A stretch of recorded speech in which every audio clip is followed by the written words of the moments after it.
નમસ્કાર મિત્રો, ગુજરાત રાજ્યની આંગણવાડી બહેનો અને આશા વર્કર બહેનોએ પોતાની માગણીઓને લઈને એમને જે યોગ્ય વેતન નથી મળતું અને વર્ષો જૂની એમની માગણીઓ છે, એ માગણીઓને લઈને 3 દિવસ સુધી હડતાલ કરી અને ત્યારબાદ પણ એમણે ગાંધીનગર વિધાનસભાના ઘેરાવ કરવાની પણ એમણે ચીમકી ઉચ્ચારી છે.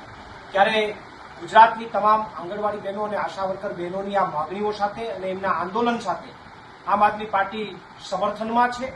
ભૂતકાળમાં પણ મેં ગુજરાતની આંગણવાડી બહેનો અને આશા વર્કર બહેનો માટે અનેક લડાઈઓ લડી છે અને ભવિષ્યની અંદર પણ જો એમના માટે કોઈ લડાઈઓ લડવાની થશે તો ચોક્કસથી આમ આદમી પાર્ટી વતી અમે એ લડાઈ લડીશું અને એમની આ માગણીઓ તાત્કાલિક ધોરણે સરકાર એમનો નિકાલ લાવે.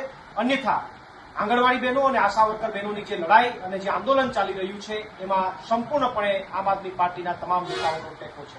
આભાર. પ્રવીણ રામ, પ્રદેશ ફ્રન્ટલ અધ્યક્ષ, આમ આદમી પાર્ટી.